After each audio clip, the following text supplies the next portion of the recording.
السلام عليكم ورحمة الله وبركاته. الحمد لله رب العالمين، ثم الصلاة والسلام على أشرف الأنبياء والمرسلين نبينا المصطفى وعلى آله وصحبه أجمعين. أما بعد، تميمك الله سبحانه وتعالى كما ستفن مفن أبو ننتمكوا وماليز محمد صلى الله عليه وسلم أكبان جلاجه كما سمع صحابة ndion samene akusatira chipunziso chimene chikufikira tsiku la kiyama.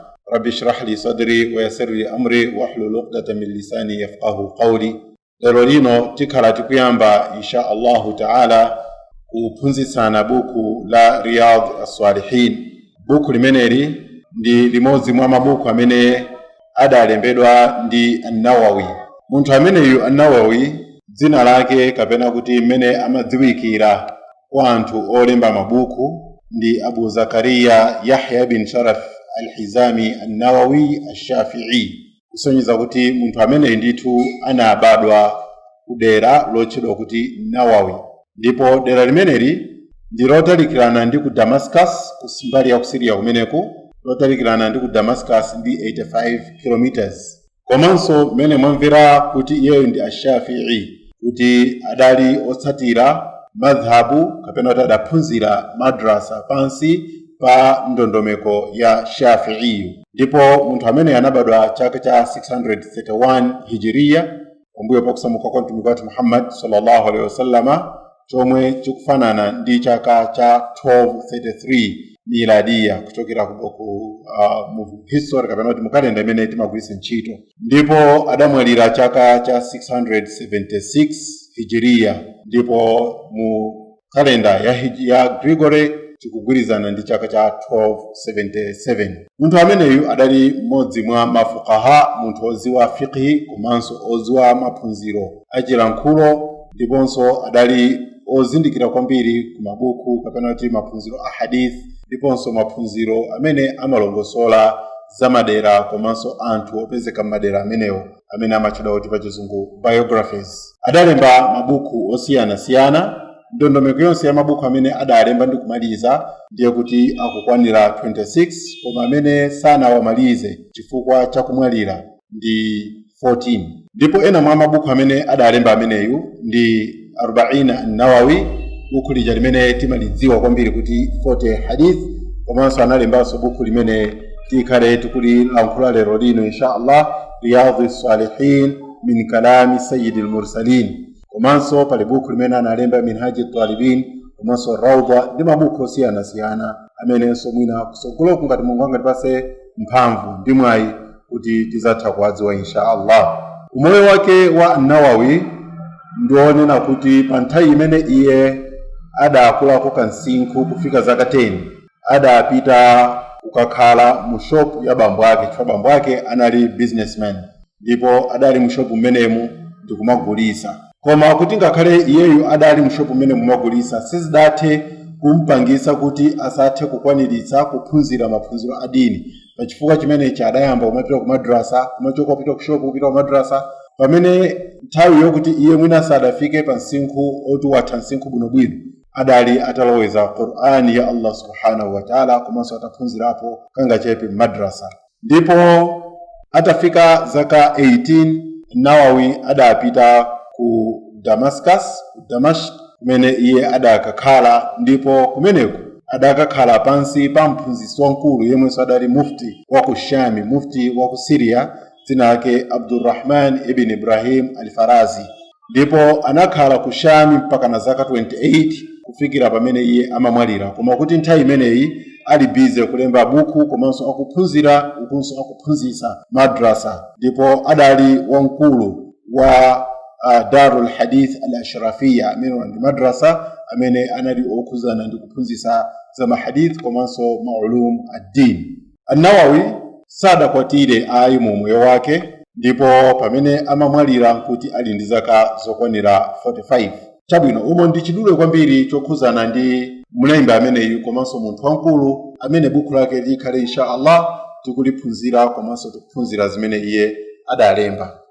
Munthu ameneyu An-Nawawi pamene adalemba buku limene la Riyadh as-Salihin, adalemba ku preface kapena kuti mukaddima, introduction yake. Ndipo pa introduction yake adayamba ndi aya imene Mulungu Allah subhanahu wa ta'ala akufotokoza mu surat Adh-Dhariyat ba'da a'udhu billahi minash shaitani rajim wama khalaqtul jinna wal insa illa liya'budun ma uridu minhum min rizqin wama uridu an yut'imun.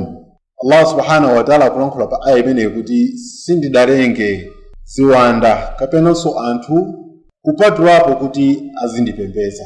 Ichi ndicho linga chimene Mulungu Allah subhanahu wa ta'ala adatilengera ife. Komanso aya ina yopitirayo kunena kuti ma uridu minhum min rizqin, ine sindikufuna kwa iwo anthu kapena kwa ziwanda kuti andipase zondipasa ine Mulungu, wama uridu an yut'imun, komanso sindikufuna kuti iwo azindidyesa ine.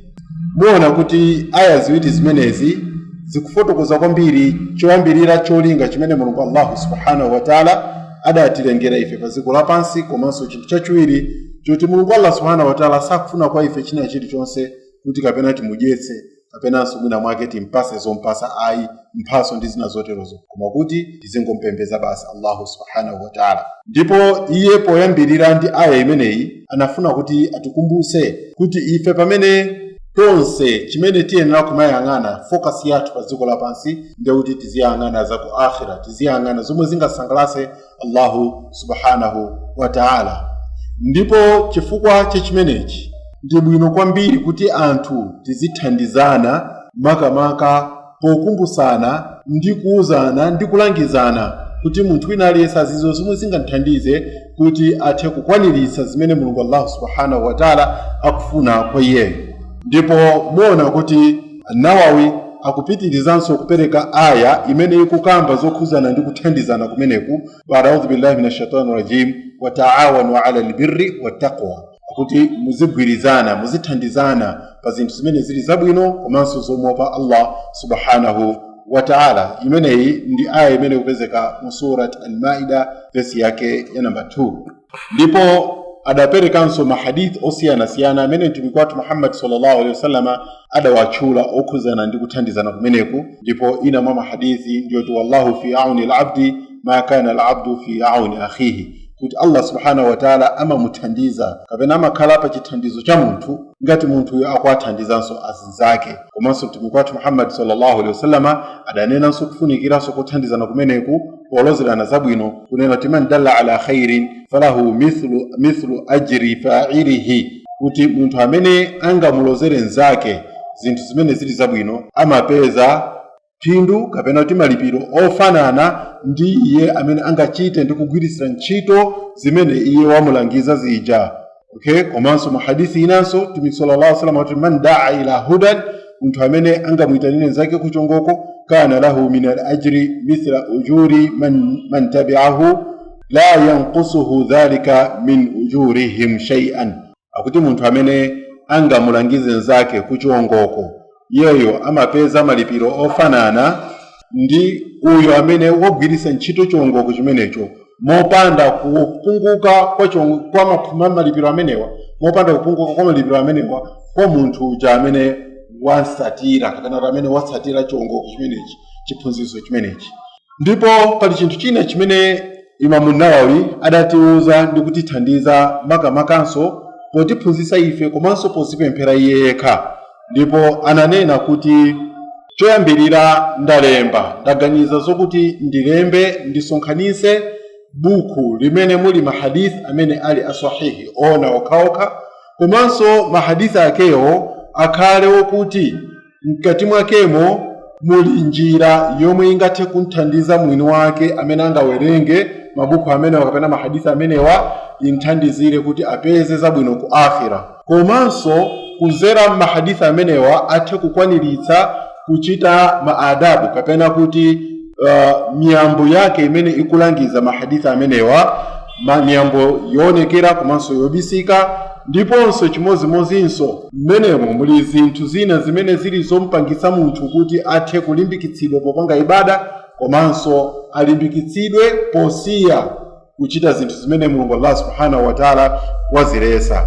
Ndipo muhadithi kapena kuti mahadithi amenewanso mkati mwakemo muli kuteteza thupi la munthu kuti asachite zinthu zimene zili za haramu ndi zinthu zina zimene munthu angathe kuzifuna amene akufuna kumuzi wa Allahu subhanahu wa ta'ala. Ndipo adapempha kuti wina aliyense amene akuona kuti angapindule nalo buku limeneli, angapindule ndi mfundo zimene zili mmene mbuku limeneli, mahadithi ake komanso mahakamu, munthu ameneyo asayiwale kumpangira dua an-Nawawi. Ifenso tikumpempha Allah subhanahu wa ta'ala kuti amukhululukire an-Nawawi komanso ndikumpasa jannatul firdaus, komanso kuti tisayiwale bambo ake. Chimodzimodzinso tikumpempheranso an-Nawawi bambo ake kuti Mulungu apase jannatul firdaus ndi kuwakhululukira zofuta zonse. Chimodzimodzinso mashekhe ake onse monga Sheikh Jameta Abdurrahman ibn Ibrahim al-Farazi, komanso mashekhe ena onse amene aphunzira nawo kuzera munjira imeneyi, komanso sadayiwale asilamu onse pa dziko lonse lapansi. Ichinso chikhale chimodzi mwa malangizo amene ine ndikulangiza inu kuti tisamayiwale kuwakumbukira amene atipasa zabwino potiphunzitsa, komanso tiyenera kumafunira zabwino makolo, kuwapempherera kuti Allah subhanahu wa ta'ala aziwakhululukira. Chimodzimodzinso tizafunira zabwino asilamu onse pa dziko lapansi, amene tikuwadziwa, amene sitikuwadziwa, amene anabadwa kale, anamwalira, anatisiya, kapenanso amene ena akubwera kusogoloko, amene Mulungu Allah subhanahu wa ta'ala watilumikizisa tonsefe chifukwa choti tili pa ukhuwatil Islam, kuti tili pa banja limodzi la Chiislamu. Balongo limekezeka mu Allah subhanahu wa ta'ala mene tafotokozera kale kuti buku limeneli tikhala tikuyenda mu ndime insha Allah.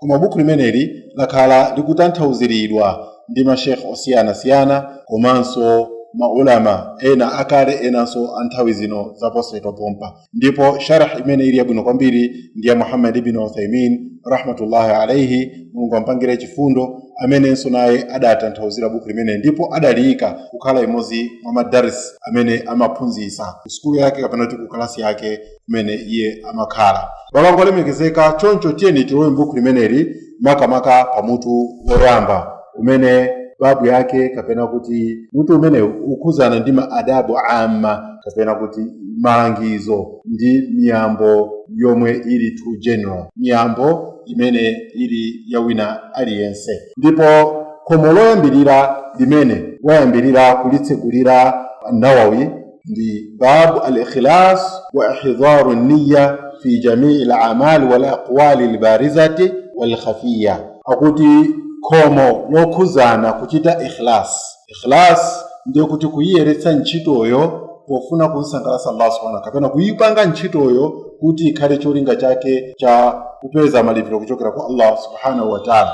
Komanso kubweretsa niyya, yani kubweretsa chitsimikizo pamene ukugwira ntchito imeneyo pa ntchito ina iliyonse kapenanso mawu ena aliwonse, chifukwa ibada ndi ntchito yochita ndi thupi kuzera mu ziwalo zimene Mulungu Allah subhanahu wa ta'ala adatipasa, kapenanso zomwe timalankhula zomwe zimasangalatsa Allahu tabaraka wa ta'ala. Ndipo pali zinanso ntchito zina zimene zili zobisika zimene zimakhala mu mtima. Inshallah tikhala tikulongoserana zinthu ngati zimenezi. Ndipo Imam Nawawi wayamba pamutu umenewu ndi maaya ochokera mu Qur'ani. Baada a'udhu billahi minash shaitani rajim, qala Allahu ta'ala wama umiru illa liya'budu Allaha mukhlisina lahu ad-din hunafaa wa yuqimu as-salata wa yu'tu az-zakata wa dhalika dinul qayyima. Surati al-Bayyina verse yake ya namba 5.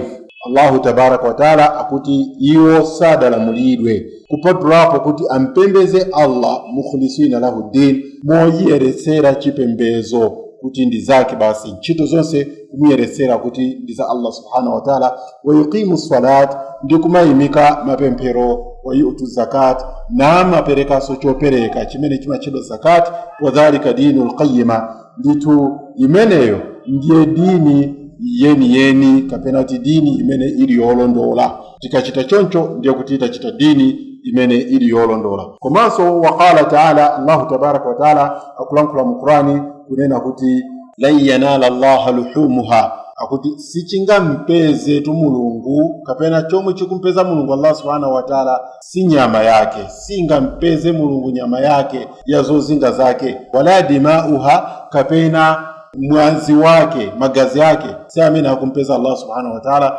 walakin yanaluhu taqwa minkum, koma chimene chikumpeza Allahu tabaraka wa ta'ala ndi kumuopa kumwe kuchokera mwa inuyo. Aya imeneyi ikukamba nkhani yokhuzana za nsembe imene anthu amachita pa nthawi ya haji, yani qurbani imene timachita. Ndipo Allah akutiuza kuti sikuchuluka kwa nyama imene tazingayo kapenanso magazi amene takhesa pa tsiku limeneli mu nyama, mziweto zimene tinali nazo zololedwa kuti tizizingiramo pa ibada imeneyi. Koma chimene chikufunikira kwambiri ndiye kumuopa Allah subhanahu wa ta'ala kumene kumakhala kochokera mkati mu mtima mwa munthu. Ndipo Allah subhanahu wa ta'ala nso akulankhula mu aya ina, aya imene yadusayi ndi ikupezeka mu surat al-Hajj verse yake ya 37. Komanso pa aya ina Mulungu akulankhula unena kuti qul in tukhfu ma fi sudurikum aw tubduhu ya'lamuhu Allah. Nena iwe kuti ngati mungabisa zimene zili mitima mwanu kapena kuzionesera, Allah subhanahu wa ta'ala azidziwa. Aya imene ikupezeka mu surat Ali Imran verse yake ya 29. Supano tiyeni kuti kodi tanthauzo la aya amenewa sharahi yake ikufuna itanthauzire chani, kapena kuti ngadziwe bwanji tanthauzo lake la ndime zimene An-Nawawi wayambira nazo pa buku limeneli la Al-Ikhlas. Choyambirira tinene kuti mauti ikhlas kuti mwamvetse bwino, tinajambulaso ka video kena kongolongosola nkhani imeneyi kuti tikamati chuti chinthu chiti ikhlas ndi kuti chinthucho changokhala cha mtundu umodzi, sichikupezekaso chinzake chosakanikirana nacho. Monga anthu ena amatha kugulisa mkaka, ndiye mkaka uja ngati angoukama mu ng'ombe ndi kuyika mu kapu osathiramo madzi, timati kuti labanun khalis, kuti ndi mkaka umene uli pure milk, sana sakanikiremo china chilichonse. Chimodzimodzinso kuzintchito kuli gawo limene la al-ikhlas kuti purifying, kapena kuti kuyeretsa ntchito zathu zonse kuti zikhale cholinga chake kufuna kunsangalatsa Allah subhanahu wa ta'ala. Ndipo ikhlasi imeneyi ndi gawo lalikulu kwambiri la ibada loti munthu kuti ulandiridwe ntchito zako umayenera kukhala ndi ikhlas. Ndipo gawo limeneli atchulapo nkhani yayikulu kwambiri kuti ikhlasi kuti idziwike imadziwika kwambiri ndi niyya, ndi cholinga chimene munthu ukupangira ntchito imeneyi. Kuseza kuti ntchito yonse chimene chimayeretsa ndi niyya. Ndipo malo aniya kapena kuti kodi niyya imapezeka pati, kodi niyya imapezeka pakamwa, imapezeka m'manja, kapena imapezeka mkati mtima. Muona kuti maulama onse akugwirizana kuti mahalluha alqalbu, kuti niyya malo ake ndi mu mtima. Ndipo niyya ilibe malo pa lilime kapenanso m'manja kapenanso maonekedwe a munthu. Zimenezi pa zintchito zake zonse za munthu zimene amakhala akuzigwira, osayang'anira kuti ntchito yake ndi ntchito yanji, kaya mwachisanso ndi swalati, kaya haji, kaya kuwerenga Qur'an, kaya kuphunzira kumene, niyya intention imakhala yochokera mu mtima. Ndipo sizololedwa kuti munthu uzitchula niyya yako pakamwa, chifukwa mtumiki Muhammad sallallahu alaihi wasallam sadachitepo zimenezo kuti akafuna kugwira ntchito kumanena kuti nawaitu kapena anwi iqamati salati, kuti ndikuchita niyya yakuti ndiyimike mapemphero, kapena kuti mtumiki sama nena kuti anwi udhu, kuti ndikupanga niyya yoti ndipange udhu. Zimenezo sizimadziwika kwa mtumiki Muhammad sallallahu alaihi wasallam kuti amazichita. Pa chifukwa chimenechi sibwinonso kuti ife tizikhala bize pamene tikuwaphunzitsa ana, kapena tikuphunzira, kapena tikuchita ntchito ina iliyonse kuti tizichita kuyilankhula niyya yathu kuti nawaitu kuswali dhuhra ma'al jamaa. Okay, zimenezo mtumiki wathu Muhammad sallallahu alaihi wasallam sadachite, ndipo simungapeze pena paliponse pamene pali hadithi yomwe ili sahih imene mtumiki wathu sallallahu alaihi wasallam adachita. Ndipo zimenezo zifuna zitantho zionena kuti Mulungu Allah tabaraka wa taala ndi amene amadziwa zimene zili mu mtima mwathu. Kuteka munthu kulankhula pakamwa kuti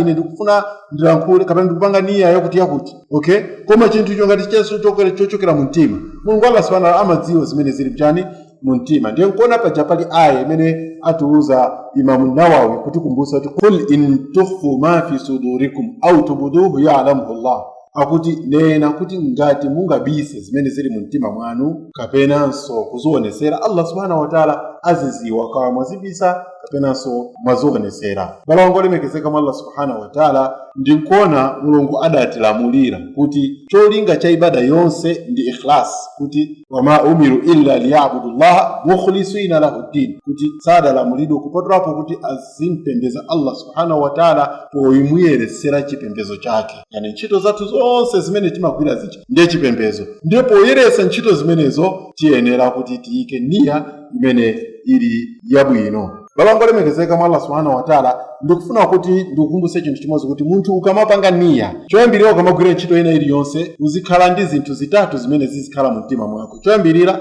uzipanga niyya, uziyika chitsimikizo mu mtima chokuti ukufuna ugwire ntchito imene ili ya ibadayo. Mwachitsanzo ndi swala, ndiyo kuti uyike mutima mu niyya yoti ukufuna uswali. Chinthu chachiwiri uyike niyya yakuti swalayo pamene ukuyipemphera ukufuna usangalatse Allah subhanahu wa ta'ala, yani liwajhillah, ukufuna upeze chisangalalo komanso nkhope ya Allah tabaraka wa ta'ala. Chinthu chachiwiri chimenecho. Ndipo chinthu chachitatu ndi chakuti ukamapemphera kapena ukamapanga udhu wako kapena ukamapanga ibada ina iliyonse icha ukhale ndi niyya yakuti ukupanga pofuna kutsatira ndi mmenenso Mulungu Allah tabaraka wa ta'ala walamulira, chifukwa ndi Mulungu amene adakulamulira ndiye ukufuna utsatire lamulo limenelo. Therefore ukaona kuti wachita zinthu zitatu zimenezi, niyya yako ikakhala mu zinthu zitatu zimenezi, uona kuti zinthu zako zidzakhala zoti zolipiridwa ndi malipiro abwino komanso ochuluka kwambiri pamaso pa Allah subhanahu wa ta'ala. Malongo lemekezeka mwa Allah subhanahu wa ta'ala, munthu atakuteka kuti akugwira ntchito zabwino, akuoneka kuti akugwira ntchito zabwino kwambiri, akuswali, akumanga siyam, komanso akupereka chopereka zakat, sadaka, zimene zili zabwino pamaso. Koma chifukwa choti niyya yake inali yoti yosemphana ndi zimene Mulungu akufuna, niyya yake mwachitsanzo inali yokuti anthu amuone, okay?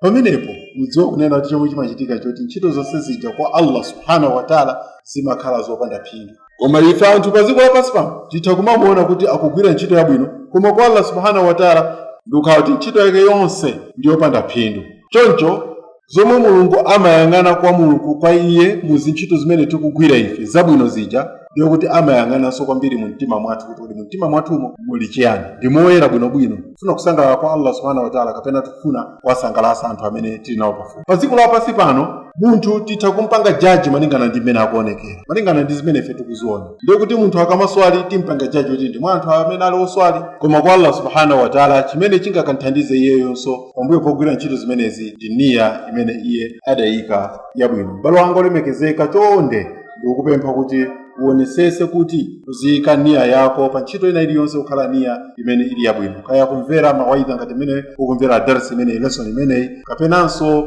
mwina iwo kugwira ntchito ina iliyonse uchite zimenezi ufuna kusangalatsa Allah subhanahu wa ta'ala. Koma ndifuna ndikuzeni situation ina zomwe zimachitika kwambiri.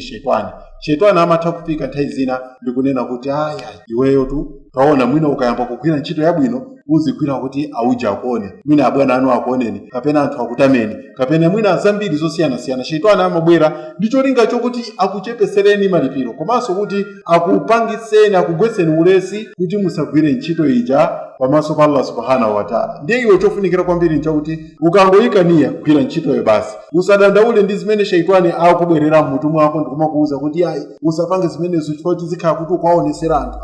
Iwe ungogwira ntchitoyo basi, zimenezo zimene zilizofunikira kwambiri. Babango lemekezeka pamutu umenewu, An-Nawawi rahmatullahi alayhi anabweresa hadith imene ili hadith yomwenso ili limodzi mwa maphata akulu mu Islamu, hadith ya Umar ibn al-Khattab radiyallahu ta'ala anhu, imene akunena kuti sami'tu Rasulullah sallallahu alayhi wasallam yaqul innamal a'malu binniyat, akuti ndidamumva mtumiki wa Mulungu sallallahu alayhi wasallam akulankhula kunena kuti ndithu ntchito ina iliyonse imalandira malipiro ake malingana ndi niyya, intention, chitsimikizo chimene unayika mtima mwako. Wa innama likulli mri'i ma nawa, ndipo munthu wina aliyense apeza zimene iye adachitira niyya yake. Faman kanat hijratuhu ila Allahi wa rasuli, amene kusamuka kwake kudali cholinga chake kufuna chisangalalo cha Allah subhanahu wa ta'ala ndi mtumiki wake, fa hijratuhu ila Allahi wa rasuli, ndiyo kuti kusamuka kwake kwa Allah komanso kwa mtumiki wake Muhammad sallallahu alaihi wasallam. Koma kuti waman kanat hijratuhu lidunya yusibuha aw imra'atun yankihuha fa hijratuhu ila ma hajara ilayhi, munthu amene anasamuka ndi cholinga chokuti mwina mwake apeze za pa dziko lapansi pano, komanso kapena mkazi kuti akamukwatire, ndiye kuti iyeyo apeza malipiro malingana ndi zimene iye adalingalira mu mtima mwake. Balongo lemekezeka, hadithi imeneyi ndi hadithi monga mmene ndanenera kuti imachedwa kuti hadithi yaikulu kwambiri jami', monganso mmene ilili hadithi ya Aisha radhiyallahu ta'ala anha, kama hadatha fi amrina hadha ma laysa minhu fa huwa raddu, munthu amene angayambise chinthu chimene sitidamuuze mu chipembedzo chimenechi chongo chonjezera yekha, chimenecho chizabwerera kwa iye kapena chizabwenzedwa kwa iye osalandiridwa pamaso pa Allah subhanahu wa ta'ala. De mwachidure kwambiri pa hadithi imene ya Umar ibn al-Khattab radiyallahu ta'ala anhu yoma kumumva mtume wetu Muhammad sallallahu alaihi wasallam, ndipo hadithi imene ndi muttafaqun alayhi aila ndi Bukhari komanso Muslim, ndiponso ndi hadithi imene maulama akulu adatsegulira mabuku hawo polemba hadithi imene chifukwa cha kufunikira kwake ndi kulemekezeka kwa hadithi imene, komanso kufunikira kuti munthu uzika nia pa chinthu china chilichonse chimene ukuchita, ndipo niyayo izikhala chofuna kumsangalatsa Allah subhanahu wa ta'ala. Muona kuti al-Bukhari adaitsegulira buku lake ndi hadithi imene. Chimodzimodzinso mutu woyambirira umene an-Nawawi rahmatullah alayhi akuyamba kutseguliranso mbali ya mahadithi ndi hadithi imene ya Umar ibn al-Khattab radiyallahu ta'ala anhu. Mu hadithi imene Mtume sallallahu alaihi wasallam adango perekapo chisanzo chimodzi cha maibadati imene chili hijra, kusamuka kuchokera ku dziko la ukafiri kupita dziko la Chiislamu, chifukwa chakuti akulephera munthu kupanga ibada mu dziko la ukafiri, iye akuyenera kutoka ndi kusamuka ndi kupita ku dziko lina kuti akapange ibada moyenerera ndi mmene Mulungu Allah subhanahu wa ta'ala akufunira. Ndipo ibada imene hijra ndi chinthu chimene chili chokhazikika chokuti munthu wina aliyense ngati sapezeka kuti kudera kwanuko mukuphinjika kuti mumpembedze Allah subhanahu wa ta'ala moyenerera, ndi bwino kwambiri kuti musamuke, chifukwa musazanene pa tsiku la kiyama kuti iyayi ine ndimakhala ophinjika. Wa ardhullahi wasi'a, dziko la Allah subhanahu wa ta'ala ndi lalikulu kwambiri, ndipo muyenera kumasamuka. Choncho mbalongo olemekezeka mwa Allah subhanahu wa ta'ala mwachidule kwambiri ngati daris yoyambirira ya buku limeneli la Riyadhus Salihin min kalami sayyidil mursalin. Tikufuna kuti timpembe Allah tabaraka wa ta'ala kuti atikhululukire komanso apange ntchito imeneyi kukhala yofuna chisangalalo chake, ndipo atikwanirisire kuti tidzakwanise kumaliza kuwerenga buku limeneli insha Allahu ta'ala ndi kuphunzitsana, ndipo ife amene tikumvera tiyenera kutenga maphunziro ochuluka kwambiri buku limeneli. Fikiranso insha Allah nthawi ina pamenenso tikhale tikubwera ndi mutu wachiwiri umene utazakhale mutu wokuzana za tauba. Allah tabaraka wa ta'ala atikhululukire komanso akulandireni. Wassalamu alaikum wa rahmatullahi wa barakatuh.